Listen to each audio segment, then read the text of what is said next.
Hello everyone and welcome back to another video of mine. This time I'm back with Heaven's Sacred 2, episode 7 of season 2. I am so excited. I actually am, because technically war is coming upon us and it's being orchestrated by death. Apparently they're trying to make death appear the most dangerous one of them all. We will see how dangerous this man will become. The Memory Islands are a place where many doors open to secrets, to the heart, and to potential. To the heart. Let's go. Show me what my heart desires. Losing faith in ourselves is losing everything. Yeah. The moment we let go of our weakness, that's the most powerful moment of your life. Everything goes back to normal. Now, that's not true. If you lose faith in yourself, you're at your wit's end. You have no power left. You don't really have the power to fight anymore. And all those horrible experiences that happened have brought you to the point where you don't believe in yourself. People have been trampling all over you. They made you feel worthless. They made you feel small. And now you found yourself in a vulnerable position where you don't know who you are anymore. You don't believe in any capability that you used to. You believed you were beautiful, you believed that you were intelligent, and people have been trying to make fun of your confidence, your self-awareness, etc. And they pictured it out to be a bad thing, and sooner or later, depending on how strong you are, you either ignored it or you gave in. If you gave in, then you lost sight of who you are. You lost yourself in that moment of vulnerability. And finding out of that black hole that was created because of your surroundings is the most difficult thing. So I wouldn't say everything goes back to normal. I would say you come out even stronger, because only the toughest people out there are capable to survive drowning in your own sorrows. You have to fight on your own. People can be beside you all they want, giving you moral support, but you will have to fight. You yourself, people cannot go into your brain. They cannot help you deal with your issues. You will have to deal with them yourself. You will have to take them head on. You will have to do this. No one else. No matter how many people are around you, you will have to fight out the battle inside your head. So, as soon as you get out of it, if you get out of it, again, not everyone has that endurance or that strength to want to keep on fighting when every day seems like a battle. You don't want to feel like this, so a lot of people just give up. And like I said, I don't think I said it in one of my Heaven's Secret 2 reactions. I had a classmate. I didn't know back then. I was pretty innocent back in the day. And I was very young too. I think I was 13. Classmate was being bullied at school.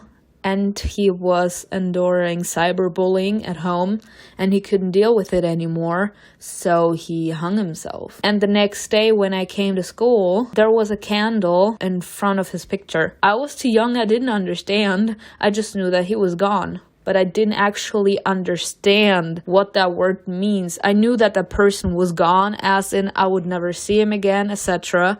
But I didn't actually understand the meaning of death. He wasn't capable to deal with the pressure of all these negative emotions coming onto him because of that bullying. So he couldn't take it anymore and he killed himself. If you're not strong enough, you will succumb to your suffering. If you're strong enough, you will come out of that black hole stronger than ever. So you don't go back to normal, you become more powerful.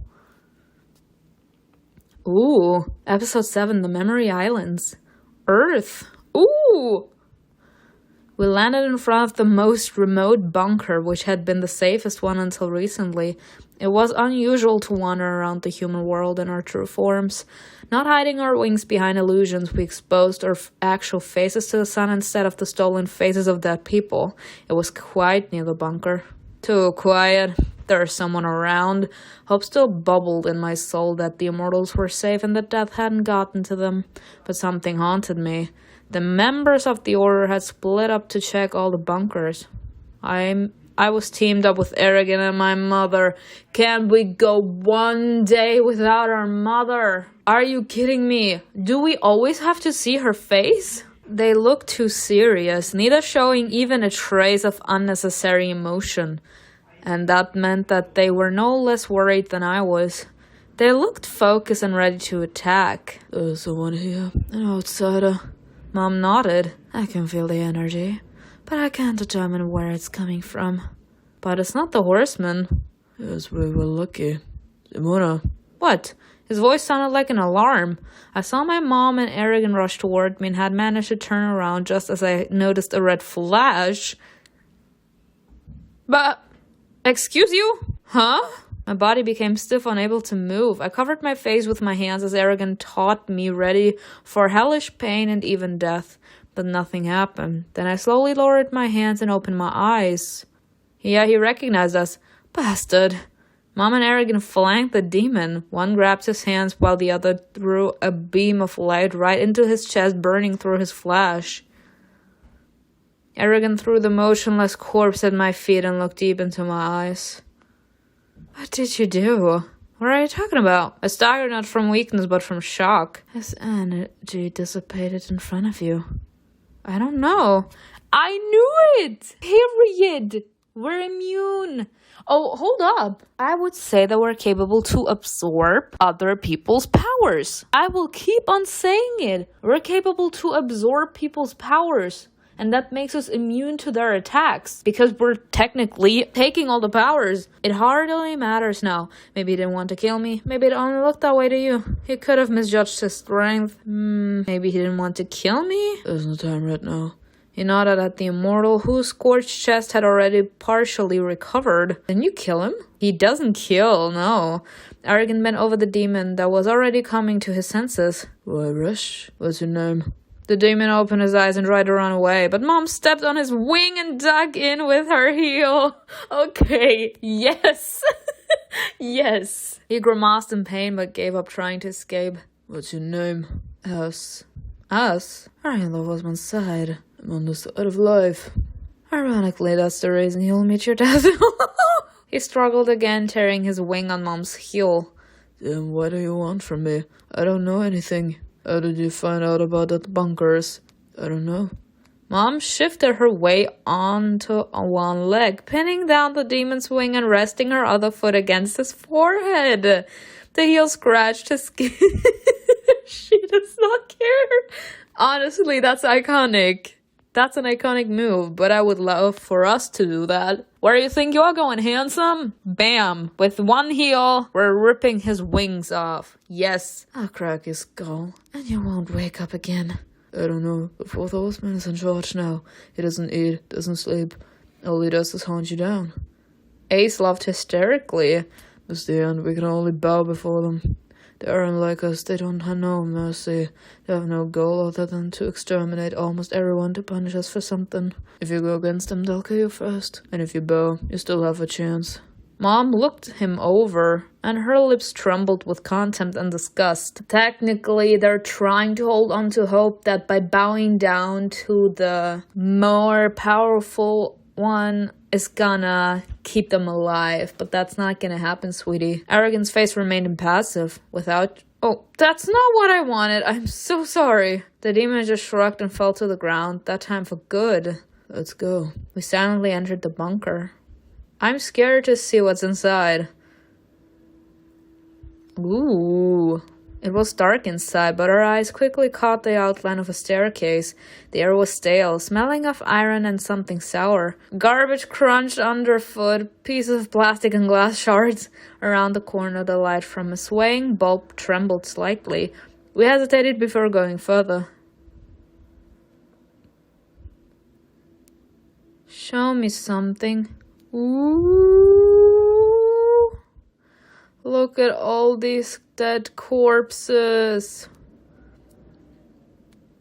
Sifa. This was to be expected. Let's Let's be real here. This was supposed to be expected. As soon as we heard that death was around and we didn't go there, it was expected to see dead corpses. The bodies were scattered all over the place. Some of them lay in a pile and others were frozen, clutching each other with their hands. Some of them had traces of blood and wounds, but for the most part, many looked untouched, as if they died of a heart attack. Arrogant's face seemed haggard and tired as he said, "Death is very dangerous for us. Tell Rebellious to hurry. He's already working hard. I'm not sure he can handle it. He has no choice."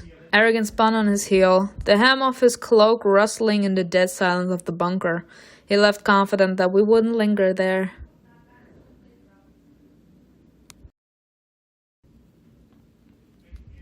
Order of Resistance. There were so many members of the Order in the study that many had nowhere to sit. The looming disaster rallied everyone and cleared the air. There was no point in hiding details from others. We needed everyone. The scouts continue to report deaths. Death specifically targets the largest cities. If he wants to kill, they don't stand a chance. They say the fourth horseman was seen near Death Valley. He visited it. Why? There's no one there. Not only Heaven has suffered at his hands, hell has too. Even though many demons joined the horsemen, they still attack the largest city. They don't need the loyalty. They're cleaning out our world. Arrogant paused and added, but they continue to search for the last horn. We must not stop either. There is hope that we'll be able to find information on its whereabouts. And where would we find that? On the memory of islands. Eliza choked on smoke and immediately cast a warning glance at Mammon. You're not going. How are you going to get there? Been guarded by the horsemen's mongrels. There is an entire army there. Also, what's the point? If there was something there, they would have found it long ago. Have you been there before, Mammon? No, Hell's Library was enough for me. These islands hold the history of the entire world. They're like enormous libraries that expand on their own. Everything that happens in the world is recorded and put on their shelves. When they run out of space, a new island appears connected to the neighboring one by a root system. Each island is identical to the next. There are identical libraries on the island with completely identical interiors, and each island has its own guardian. Only the guardian can help you find the right book. There are so many islands and books that an immortal could spend centuries in their dusty holes searching for the truth. So what? That's also the fact that the guardians will never tell the horsemen what the right book is. They're prepared to die for it. Are you sure about that? Absolutely. How did the Memory Islands appear? Is there anything you don't know, Aragon? I've been alive too long. I have to know many things. So, are we going to the Memory Islands? We leave tomorrow. Dino was silent the entire time, but I noticed how tightly he clenched his jaw, how he trembled, fury lurking in his eyes. Why isn't my father here? Dino! Dino! Oh, Dino! Arrogant spoke without hesitation. It's probably dangerous for him to be away from the horsemen right now. What if they killed him? I closed my eyes so as not to see his face. Not likely. They would torture him until he gave up information regarding the Order's whereabouts. If the horsemen aren't here, then Fancy's fine. There was a logic to my mother's words. Hunger wasn't interested in what was happening. He might not share information with the others. Or was I just clinging to hope, and that's why I remained silent and didn't tell Dino so as not to hurt him? There was still a chance, but if I told Dino, he might rush to the academy, which was tantamount to death. If something had happened to Fenzio, we can help him. Miss Elena sat through the entire meeting with tears in her eyes. When they started talking about Fenzio, she rose herself, trembling more, and raised her voice. You're worried about him. What about Elisa? She knows nothing and can't do anything. And if she was killed? Eliza covered her hands with her own and gently, with a certain hoarseness in her voice, said, They don't need to kill Elisa. We will save her. When the time's right, we'll do whatever. Miss Elena jerked her hands away, interrupting Eliza as she jumped up. I need to tell you something. Everyone stared at her, waiting, but she hesitated, not daring to speak. We're listening. I was supposed to watch the horns. What? What? Arrogant straightened up as if he already knew what was coming. Where are they?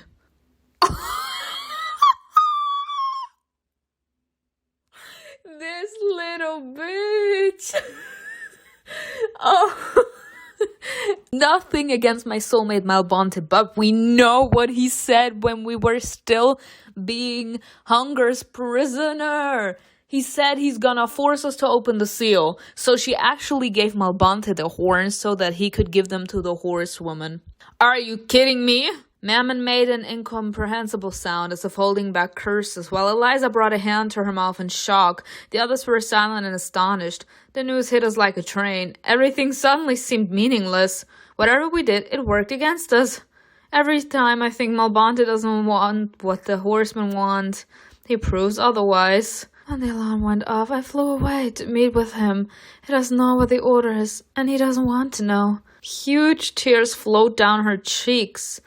Yeah, you are stupid, girl. I'm sorry, people.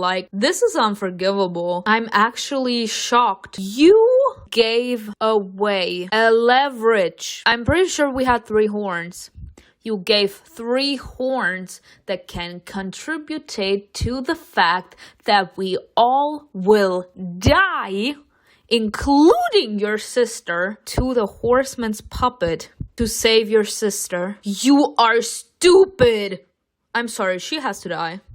I'm sorry. I am all in for a good sacrifice, but like I said, for a good sacrifice. We trusted her to keep the horns safe, and the second everyone was distracted, she used the opportunity to give the horns to someone that is gonna help the horsemen destroy the world and release the Mother of Life. Can we kill her?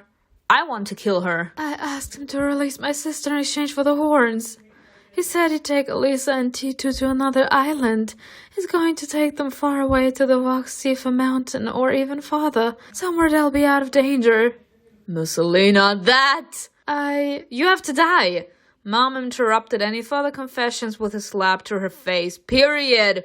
Miss Alina held her cheek and fell silent, meekly accepting the slap. Gerald, I'm sorry. Get out of the way. Not after what she did.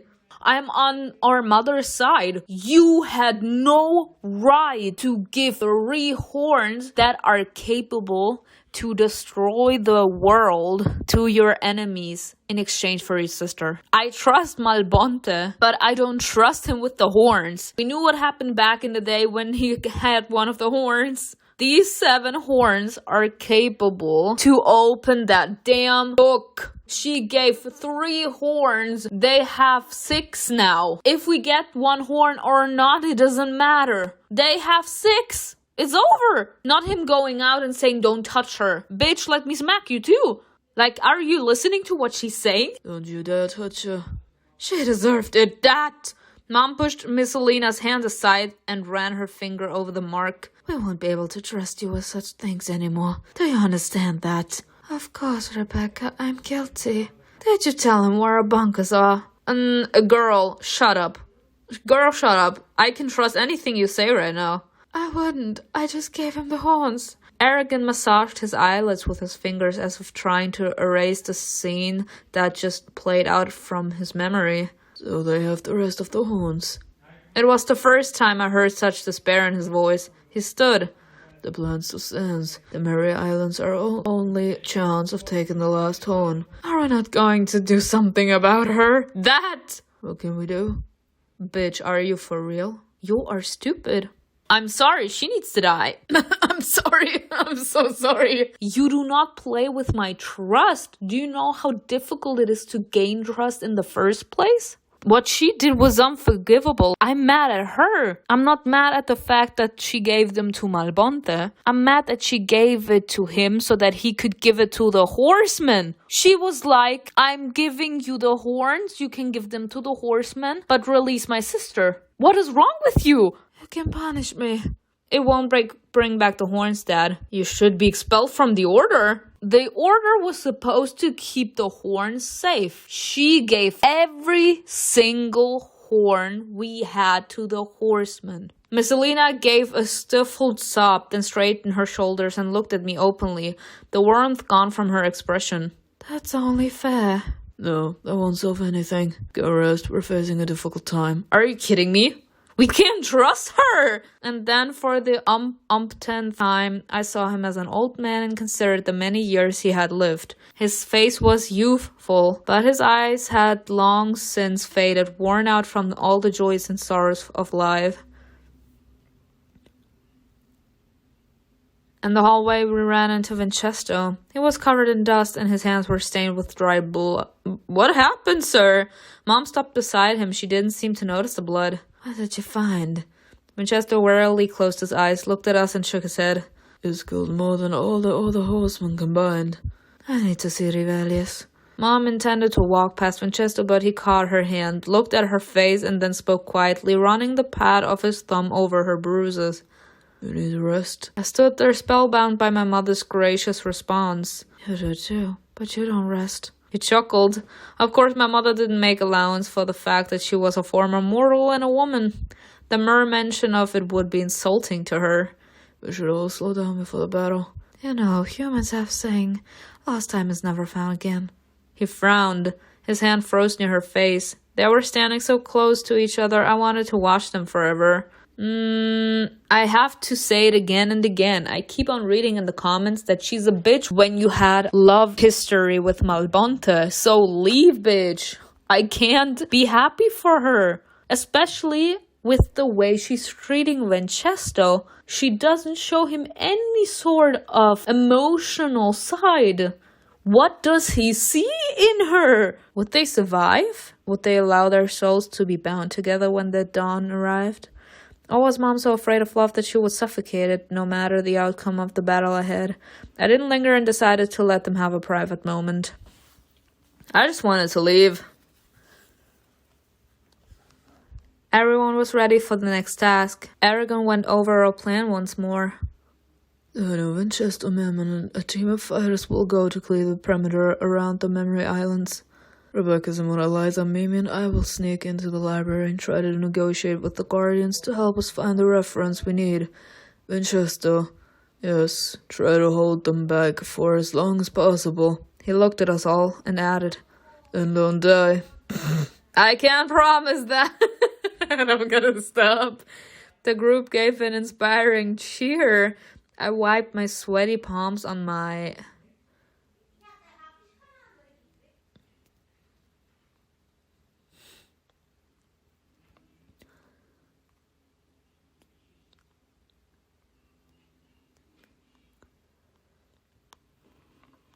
Honestly, impatience.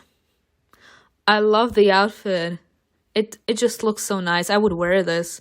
Stop at this one. I fixed my hair so that it wouldn't get in my eyes during the fight. I want to keep them. Why? They all look so ugly. I don't like any of these hairs. No, this is good. Stop at this one. I wanted the blonde hair. We took to the sky. No one said a word. The journey was long and exhausting. Our supply of portal stones was running low, and we were saving them for an emergency. All we could do against the horseman's strength was run and hide. All of my thoughts were tainted with pessimism and despair, but thanks to this, I hardly noticed the miles pass, and a string of interconnected islands soon appeared before us. The iron chains creaked as they swayed in the wind. A bird cried out somewhere in the distance. We stopped flapping our wings to stay aloof. We looked around in silence. Near each island there were about a dozen immortals who suddenly began to move in our direction. We'll strike them, fly around the island, approached from the other side. Mammoth's eyes glowed scarlet. Vincenzo's palms were covered in a thin layer of flame ready to flare up in an instant. Don't be heroes. Good luck. Aragon nodded to us and began to descend. We flew between the islands. I almost flew it close enough to touch the massive heavy chains. From up close, their airy grinding sounded like a warning. They looked like veins that stretched from one island to another, intertwining like a web. And there was no material in the world capable of breaking that connection. They seemed to be communicating with each other while also wailing about the loneliness of the place. Several immortals flew after us.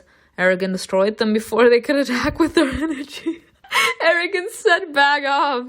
His raven silently flew around us, warning Aragon of everything that was about to happen. Behind me I heard the roar of battle, Mammoth's laughter and Winchester's explosions. They said we're the bad bitches.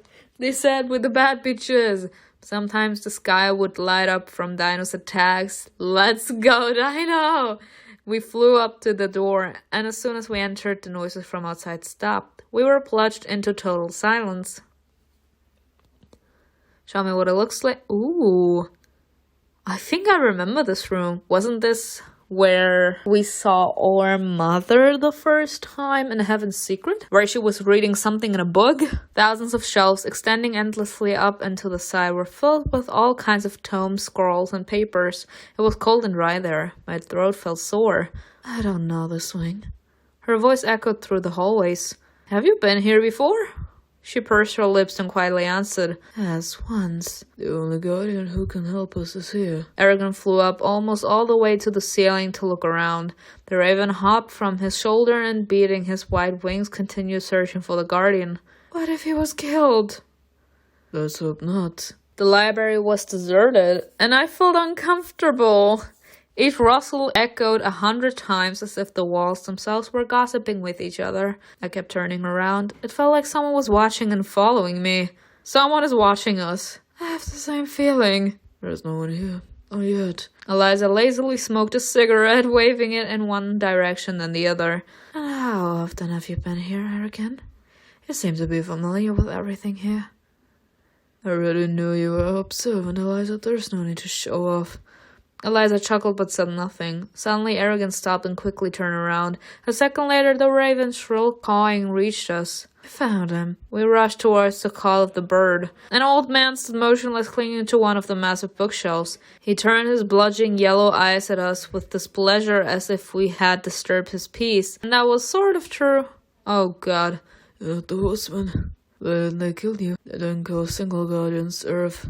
Did you give them what they wanted?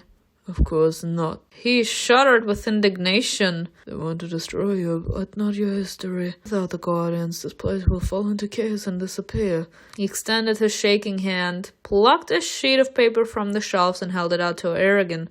Compared to the others, the sheet was white and looked new, freshly printed. What is this? An updated map, Seraph. Guardian's voice trembled just like whole body. It broke off, wheezed, and cracked. However, his irritation and impatience were so evident as if he were talking to children he had tired of. We're mortals once, in the true meaning of the world, but the horsemen of death gave us the gift of death, the ability to die and grow old, though not everywhere. He's back again. We are one step further from immortality. He ran his aged hand over some red areas on the map. No, we age here almost as quickly as the Academy. We age a year in just 200 human years. How many was it before? It depends on the place and strength of the individual. He grunted unhappily. Immortality is nothing but a word now. The horsemen were looking for the horn, right? The guardian nodded. Can you tell us where to find it? He paused, looking around the library, and said, I'll give you a hint. The precipice of the horn was known also to the gods. They scattered them all over the world because they couldn't destroy them. The last one is here. On the Memory Islands? You will find it in the Department of Mortals. Sure, the guardian here will die soon. Then access will be closed until a new guardian is born. One worthy of taking the responsibility of the Memory Islands. He pushed off from the shelves and barely flapping his wings headed away as if floating through the air. He didn't turn around and ignored us when we called after him. He didn't seem to care if we followed him or not, or if we got lost, or if the horseman came and killed us right in front of him. But the second Mimi touched one of the books, the guardian appeared next to her in the blink of an eye and slapped her hand, knocking the precious tome out of her fingers. Ouch! You may not touch anything without the guardian's permission. Otherwise the guardian will pay with his life, as it happened once. He looked at Mom. What does that mean? Did Mom manage to cross the line here as well? Of course she did. This woman only crosses lines. Aragon's gaze grew sharp, but he only said, We don't have much time, Guardian. Time is running out for all of us. And he floated away in a direction known only to him. Okay. Alright. The Guardian stopped at the entrance. I can't go any further. Go to the end of the hall. There will be a door. Only one of you can enter. Turning around, he slowly flew away. It was darker there than in the previous room. The shelves were covered with a thick layer of dust, and some open books lay on the floor. Is he really dying because the horsemen went through everything here? Possibly. They violated the guardian's order. That's a good thing they didn't search the other departments. The wooden door opened slightly with a creak as we got closer. Through the crack we could see the flickering light of candles. Who's going in? I can handle it. Mom looked at me intently. Are you sure?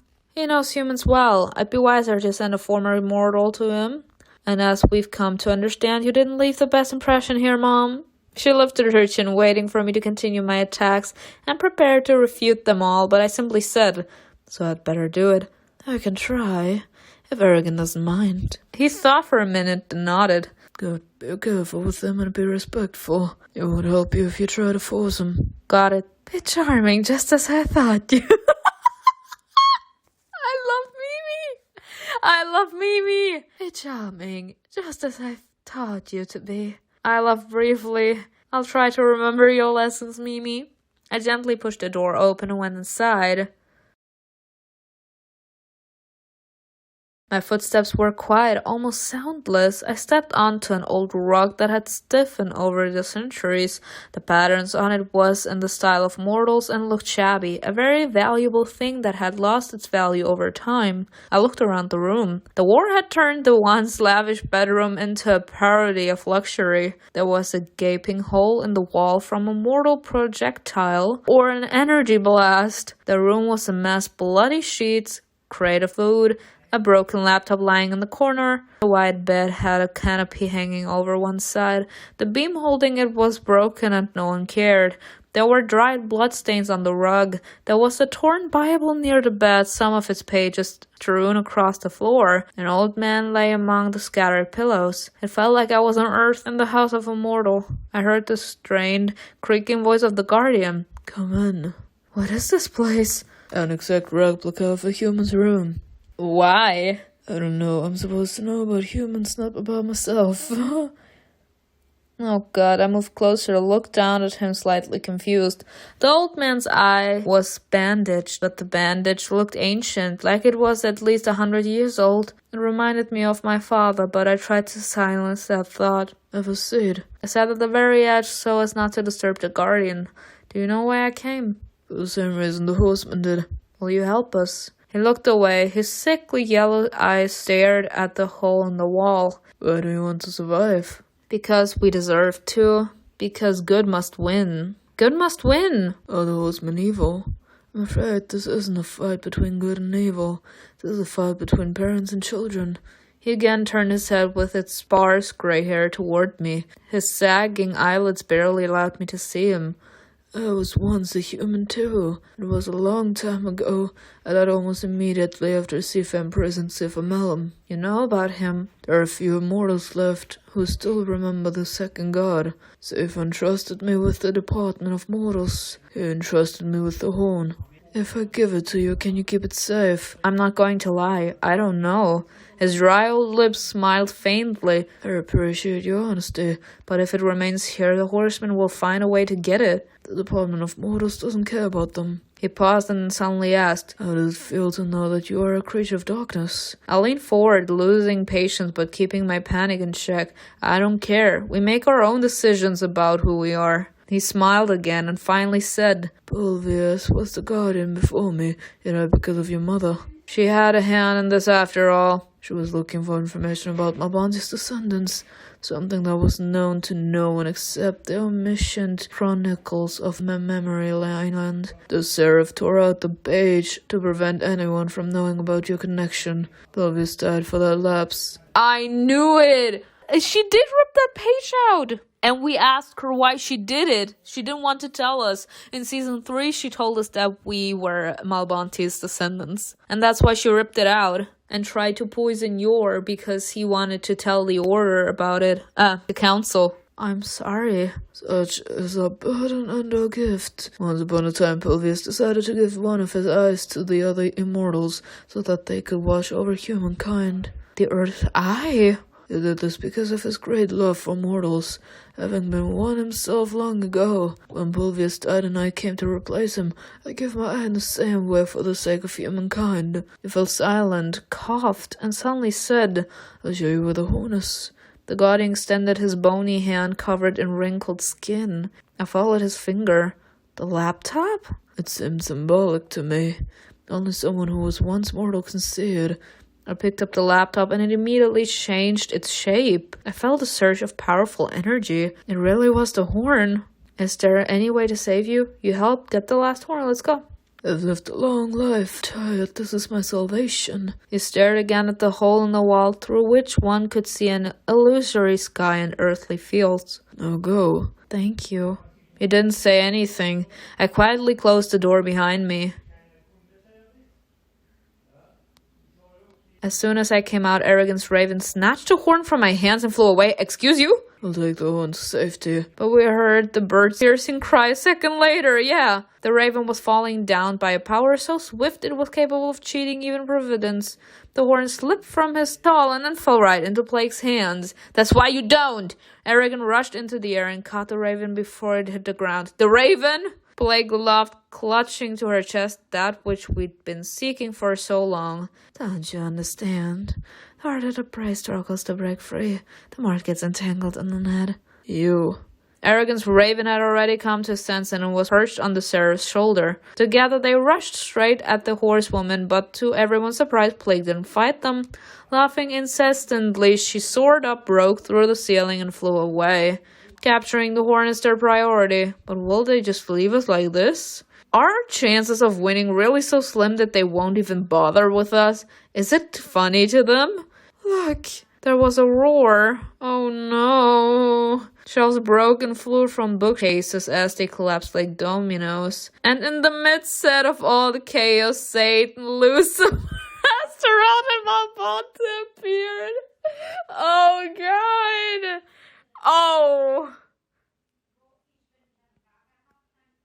Oh god. I did play dirty. As a Mona, long time no see. I hope you've missed me. Oh my god, I did say I had so many roots. I started so many roots at this point. It feels like I did.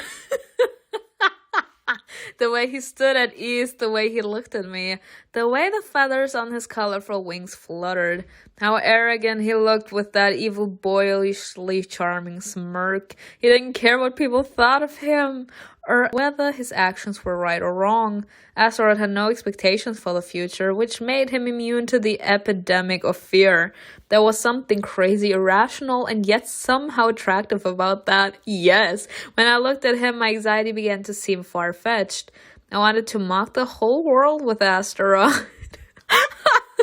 Malbonte, you have some reaction to that? His gaze slowly moved from my face to my I mean, I did start this.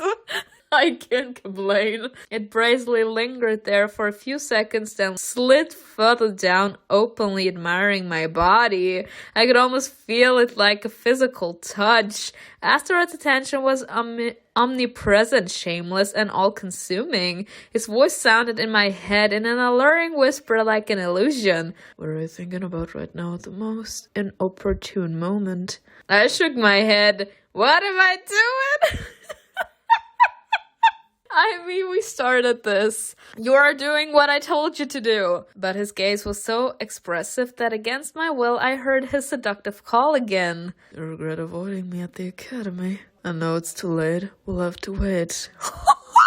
That was him saying if you wouldn't have ignored me back then when hunger let you go, we would have had some nice evening, you and I. But since you ignored me, now you have to wait until we're alone. Oh my god. Oh my god.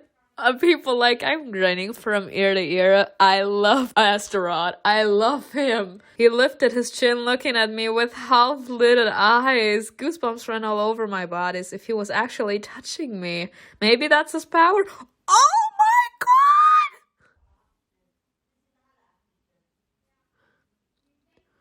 Oh my god! What? What? Is that his power? as if his fingers slipped under my clothes, caressing my breasts and belly.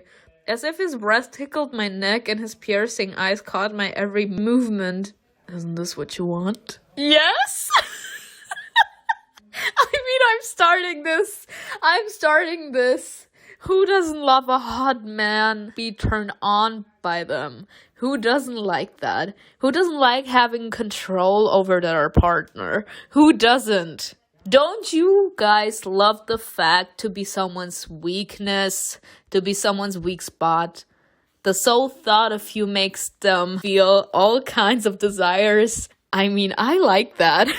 I find that very attractive. His love, evil eyes, his sharp tongue, his dirty thoughts. Astaroth was a half-breed, but his demonic side was stronger, just like Malbonte, huh? He was the serpent in the garden. Ooh!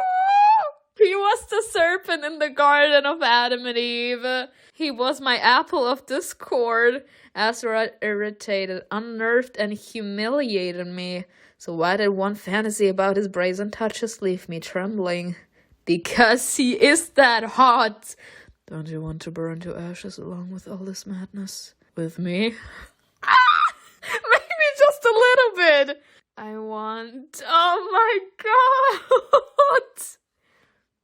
I blinked and the obsession passed. A few feet separated me from Astaroth. Oh, did he do that? Does he have that power?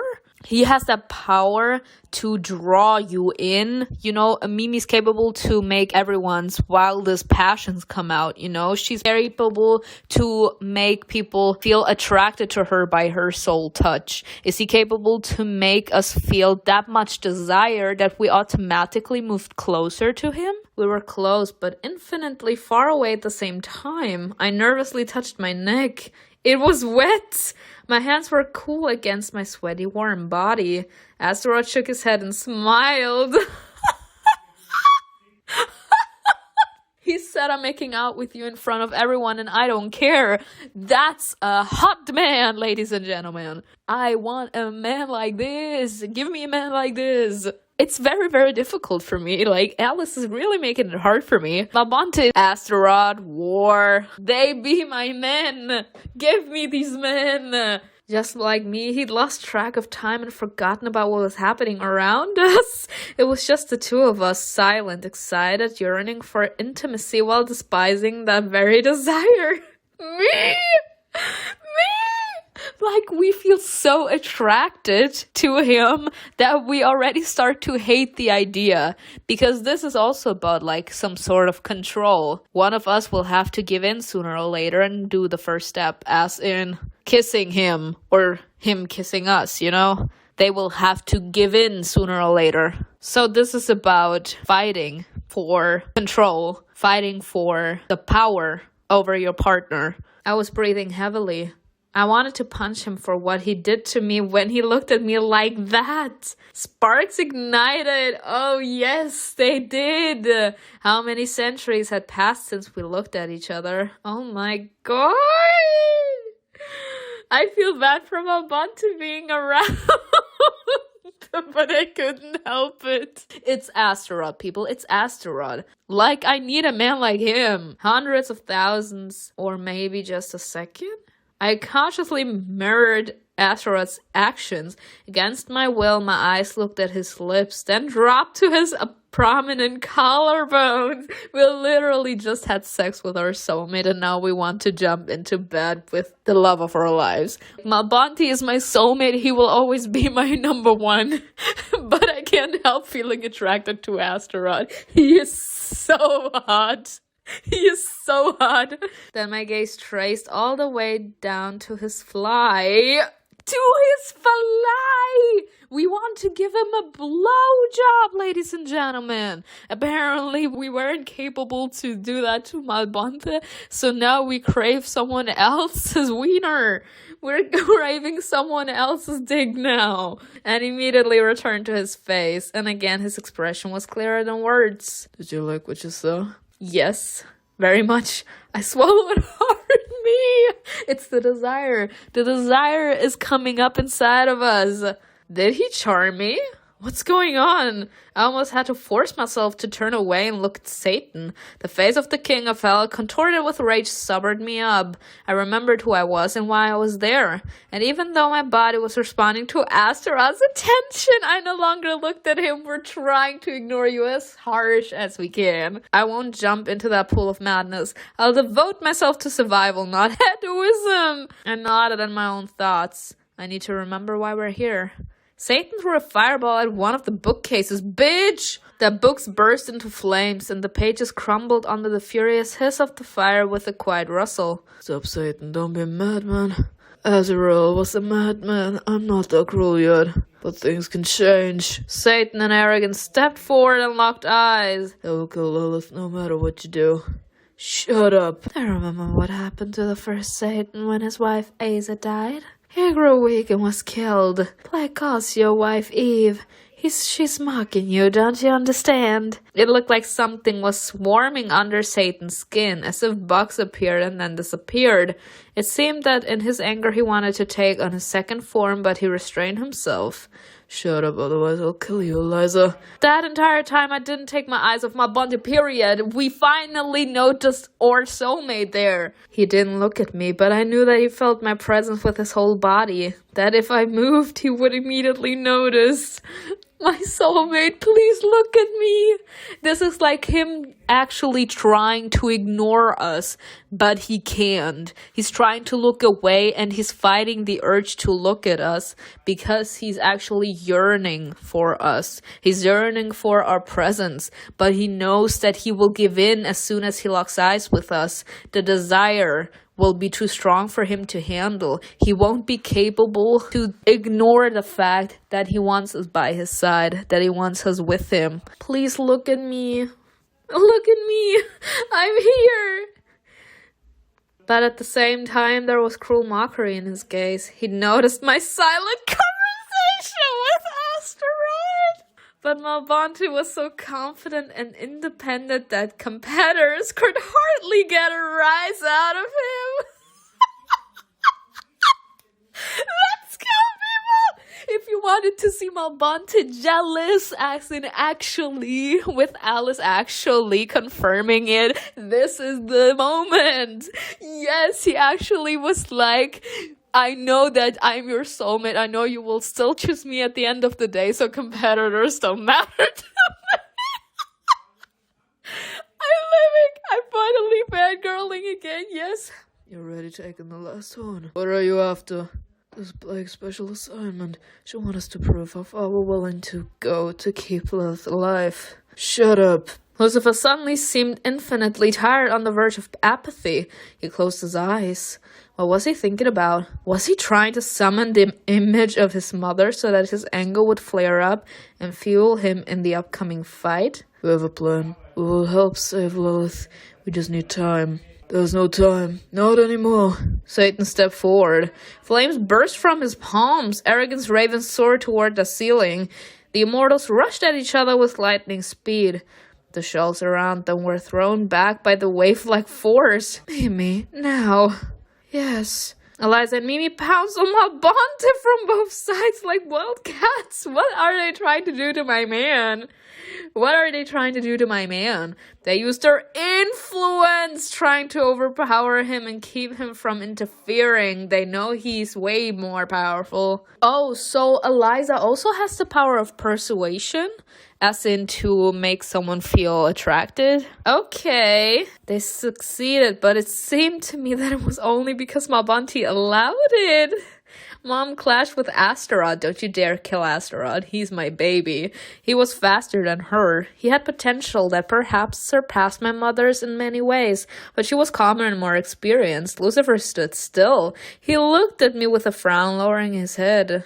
I'm sorry. What? Who's he gonna kill?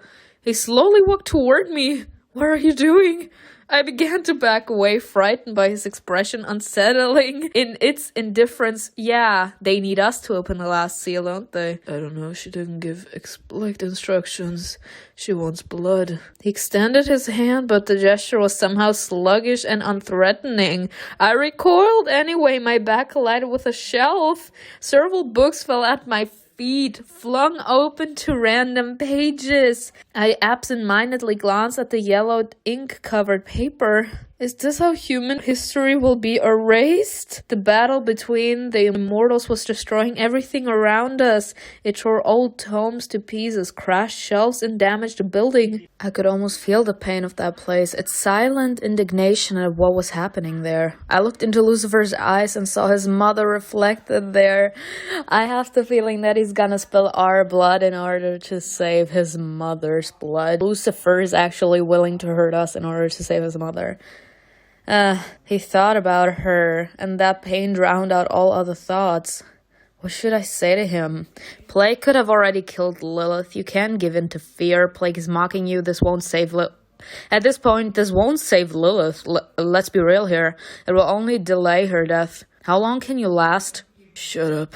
No. Like, this is the same thing with Misselina. They be given into fear, hoping that if they give the horsemen what they want, that their loved ones will survive at the end of the day. It won't happen like this. At the end of the day, if the seal is broken and the book is opened, the Mother of Life will come and she will destroy every single immortal and mortal. So there will be nobody left. You're delaying her death by giving the horsewoman and the horsemen what they want. She's getting her satisfaction, but she literally has the last horn. Like, the book will be opened, and that will bring chaos and destruction unto heaven, hell, and earth. There will be nobody there. Who will you have saved? Lilith is one of those immortals that will die as soon as that book is opened. Who are you trying to save here? It's literally what that option just said. It will delay her death because as soon as that book is opened, everyone will be destroyed. Everyone will be dead. Who will you be saving? She will still die. He closed his eyes and took a deep breath. It has been years since Lucifer allowed his rage to completely cloud his mind. He tried not to repeat his past mistakes. He tried to think soberly. Now that's gone. His hand, which struck the shelf next to my head, slowly lowered. Ooh, Lucifer considers you his friend and decided to go against Plague. Lucifer! I'm so sorry. I mean, I had a very high love-o-meter. Let's just call it like this. I don't know if you guys have played Candy Love or Eldaria. You can actually see next to their faces how the person cares for you. As in, you have -100 and +100. If you have +100, that means that that person is in love with you. If you have, like, I don't know, 50%, that means that that person considers you a friend. If you are below 0, that means that you have a neutral relationship, and depending on how deep that love-o-meter goes into the minus direction, it means that they hate you, okay? Here, I had so many romantic choices with Lucifer. I mean, I did that to myself. I played. I'm not on his romantic route because I would have needed to choose that scene in episode 6. He doesn't love us, but he considers us his friend. He sees us as someone dear to him. And I love that this is being, like, played out like this. He considers you his friend. He can't hurt you. And he listens to reason because we are telling him that. As soon as Lucifer cares, he cares completely. This is literally, I can bring this moment back to season 1, where he literally was like, "Mistress, please let me be her master." He said he's gonna be our master so that he could avoid anyone else that actually would try to harm us. So he was responsible for our punishment, and he could decide what kind of punishment he would give us, so he could make sure that we wouldn't get hurt by anyone else, because he didn't have in mind hurting us. This is literally the same moment here. He considers us his friend. He can't see us get hurt, and considering the fact that he sees us as his friend, as someone dear to him, he can't hurt us, because that would mean still hurting someone he loves. He's trying to hurt us in general in this scene because of his mother, because he loves her, because she is dear to him. But we are dear to him too. This would be like hurting someone he cares about, trying to prevent someone else you care about to get hurt. He would still hurt someone he cares about. He would still suffer at the end of the day. So I love this. You're right. Little bastard, what are you doing? Sticking! Okay, I'm gonna stop. Let me stop. He said he's gonna betray the plan because you're a piece of shit. You are nothing. You are nothing. Oh my gosh, are they gonna start fighting? Yes, please do that. Satan was pinned to a wall by Arrogant's energy, period. But he was so astonished by his son's actions that he didn't even try to escape. You pathetic coward. No. This was him being the bigger person. Ooh, we love someone who's capable to be the bigger person. Oh, how much we love it. Lucifer just showed that he has more balls than Satan ever had in his entire life. Does Satan even have balls? We gotta check at this point. He does not have any balls. He does not have any bravery inside of him. He literally pulled in his dig. He put his tail between his legs and said, I'm gonna do everything the horsewoman asks. Because he actually was that stupid, he actually believed that the horsewoman and the horseman would do nothing to him and to his wife. He was actually that stupid. Oh, yes! Oh, Lucifer! We love Lucifer. Oh, I love this man so much. A few. But Arrogant retreated for some reason staggering. Satan was released. Malbonte tossed Mimi and Eliza aside so easily that it was surprising it had taken him so long. He looked intimidating, but a moment later his steps became unsteady. He grabbed onto a shelf to keep from falling. No, Sifamelum! Not that little bitch going after my man. He gotta let go of my baby. The next time we see him in a dream, people, you all know we will be throwing hands. Satan's bad blood, a wry smile on his lips. He's here. Huh? Hunger? Oh! I literally thought it was Sifamelum. Never mind. Sifamelum still has to die, but apparently that's Hunger. I looked around too quickly compared to the others, who suddenly fell silent as they clung to the last drops of their strength. Oh god, Hunger is here. Hunger slowly crossed the hall, smoking a cigarette as usual, holding it between his thumb and middle finger. Honestly, I like this. I mean, I don't like this, my baby is drowning. All of my babies, all of my children are suffering. I don't like this. But I honestly like the visual of the fact that Hunger literally has to do nothing. It's his aura that does everything. He walks into a room and no matter how strong you are, people drop at your feet. He actually has the capacity to drain everyone around him of their energy, of their strength without even doing anything. The visual is so funny to me. Imagine you have gods all around you and then you, as Hunger, walk into a room and they all drop at their feet, completely drained. Imagine that visual. I'm so sorry. Lucifer slid down the wall, resting the back of his head against it. He was breathing heavily and keeping an eye on the horseman. Oh no! Malbonte was the only one who could still stand. I mean, Malbonte is and remains the icon here. Goodbye, Astaroth. I'm so sorry. People I'm playing. But I mean, I need it messy. We all know I love to play messy. Malbonte is the only icon capable to still stand. How powerful is this man, bitches?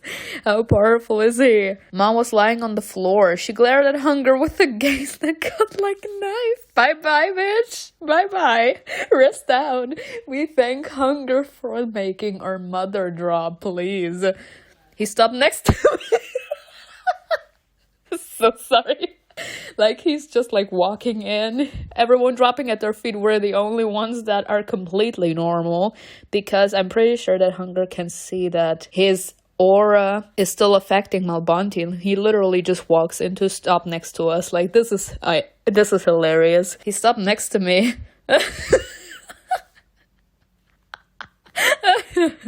He threw aside the cigarette and held out his hand. Would you like to see my dreams? Your dreams? Oh! Sorry. I'm so sorry. A jealousy. I'm sorry, but we be seeing Malbonte's jealousy in this episode insanely often. I did not screw up with a war back then. I did not. We know it now for sure. If you guys want to play around with war in the beginning of season 2, you can do it. Stay out of this.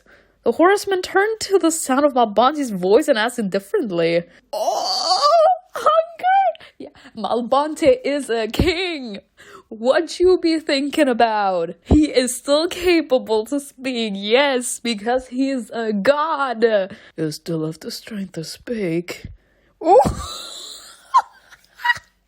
The fact that the only thing he's saying, with the strength he has, because he is struggling, hunger's aura is affecting him. But the only strength he has left, he is using it, trying to protect us. He actually said stay out of this, as in stay away from her. He said he's gonna use us to break the last seal. But the fact he actually used the only strength he had left to say, stay out of this, as in leave her be, because he did stop next to us. Malbonte tried to resist, but his strength inevitably left him and he fell to his knees. No, my child! So what do you say? Hunger was waiting for an answer.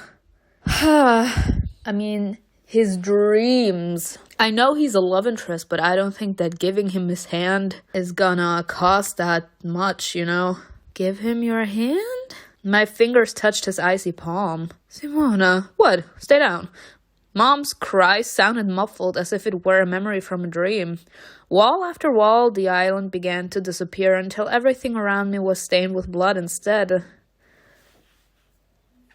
What is he gonna show us? You brought me here again. This is my home. Do you like it here? I don't like it anyway. We appreciate honesty. I felt nervous around him. I couldn't understand what he wanted from me, but his expectant, appraising looks reminded me that I was there for a reason. I came here because of you. I wanted to see the fruits of our communication. You're kind of an experiment for me. Oh, thank you. The only thing that might elevate my boredom. Oh, thank you. How kind. How can we revoke our choices? I want to go back and look after my man. Hunger spoke frankly, but there was something dismissive about it. Like he was doing me a favor by speaking. Excuse you. Did you do something to me last time? The horseman nodded. What? Haven't you realized yet? My questions seemed to disappoint him a little. In any case, you will understand soon. And then you will come to me. Why? Hunger took a step toward me. I backed away. You'll ask me to teach you. Wait.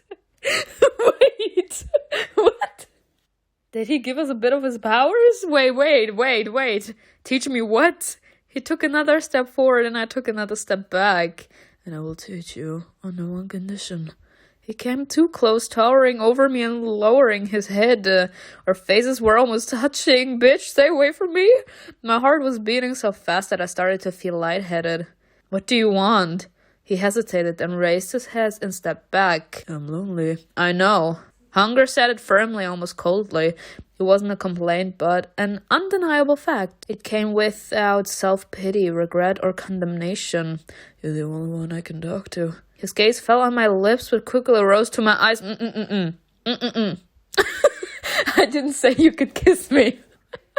Had he ever kissed anyone before? No, ma'am, we do not be doing all of this. Like, this is too much. We just had sex with Malbonte. We had a hot, passionate moment with Astaroth. We do not be making out with Hunger. Like, that would be too much. Had he ever experienced intimacy with the empty shells in his world or with humans on Earth? He could take any of them, not caring whether he killed the weak, draining all the life from them. Hunger was a horseman. He could do it, but for some reason, it seemed to me that he'd never do that. It was beneath him to take advantage of someone who didn't want him. Stupid thoughts. Why am I thinking about this? If you don't care what the rest of the horsemen are fighting for, why are you helping them? Hunger looked thoughtfully at the building in the distance. I wondered what it looked like inside. Mother created many children, and they all have one thing in common. The desire to live. That's why I still exist. For some reason, I don't want to die. Baby, no one wants to die. No one wants to die. People would be saying, I want to die when they are going through so much pain inside that they can't do anything but to want it all to end. That's when people say, I want to die. But deep, deep down, no one wants to die. He looked at me. She created us so that we, her children, bought the lies of that world, would purge all that is unworthy of life. If I refuse, I will no longer be needed. Could she punish you? For what? For my experiment? He twisted a pack in his hands regretfully, looking at the cigarettes he couldn't smoke. Mother won't kill me, and I'll accept any other punishment. Pain doesn't matter. I watched his fingers crush the pack and cringed, remembering his touch. Why are you so cold? It's not like he can be warm, girl, with all that is happening around him. He never was capable to experience human touch. That leaves a mark on you.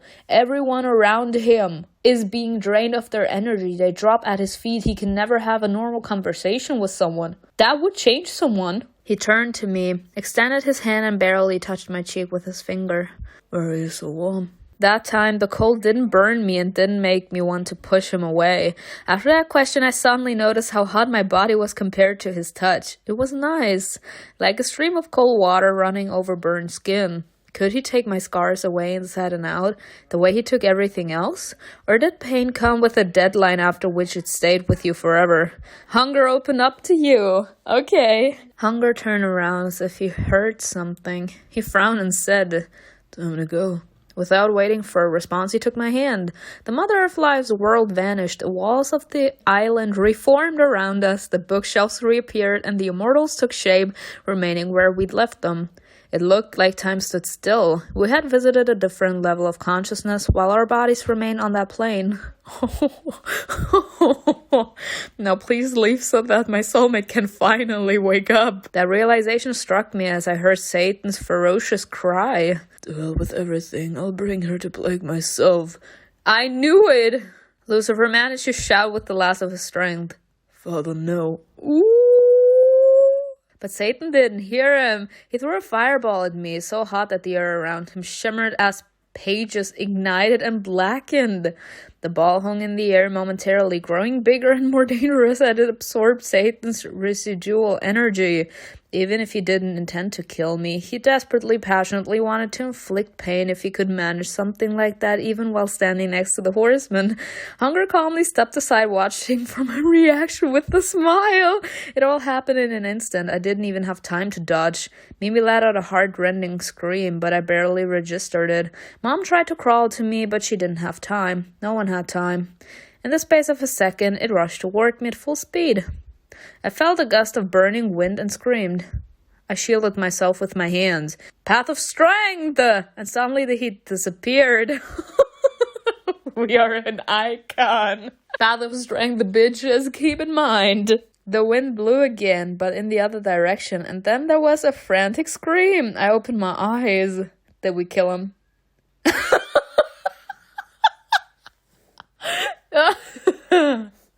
Are we all getting a feeling of deja vu? Are we all getting a feeling of deja vu? Because I'm feeling a deja vu. Now that's karma, Satan. Stupidity must be paid with a price. I love this. This is a great deja vu. Die! Instead of me, the flames consumed Satan, period. His skin charged just as the pages had a moment earlier. His reddened eyes stared at me, questioning and filled with agony. Bye-bye. How? I turned his power against him! Maybe that's the power. Maybe that's her power. I said that she had the power to absorb people's powers. We are capable to turn people's powers against them. It would be like some sort of reflection. We absorb that power and we immediately shoot that same shot back at the person that tried to attack us. I repelled his attack and doomed him to the suffering he'd intended for me. Could I have done such a thing? Yes. Everyone was silent, period. Several pairs of eyes came to rest on me, awaiting an answer. I looked at Hunger. He wasn't surprised. For the first time, I could see a hint of satisfaction on his face. Was that him? Are we seeing the white glimmering in the back of us? An experiment? What have you done to me? Oh, hell no! I could not with Hunger. Honestly, it was worth it. It was worth it that we paid those gems for him. He actually said, you're an experiment. I am capable to weaken people all around me, and I will make you be capable to absorb anyone's attacks. In a certain sense, this is what he's doing. Hunger takes people's energy, as in their life force, and that's why they break down as soon as he's around. And they drop to their feet, and as soon as he's out of reach, they come back to their senses. We are capable to absorb powers and redirect them back to the sender. We don't have any actual powers of our own. Like, we can't absorb the powers and it stays with us forever. But we technically drain that blow that an immortal tried to hurt us with, and we redirect it. So technically we are taking the energy, but not from the person themselves, but from the attack, as in from that energy that person unleashed. That's very interesting, but this is such a bad way to end the update, which is why. But yeah, that was Heaven's Secret 2. The next thing I will update will be the Song of a Crimson Nile, and I'm so intrigued. I saw the comments, and apparently Eamon is smitten. He better be smitten, because I asked for people to vote, and Eamon won. Eamon won, so my first go-through will be an Eamon route, and I'm intrigued to find out what the update will be all about. I hope you enjoy this. Tell me in the comments below what you think was best, and I will see you in another video. Bye!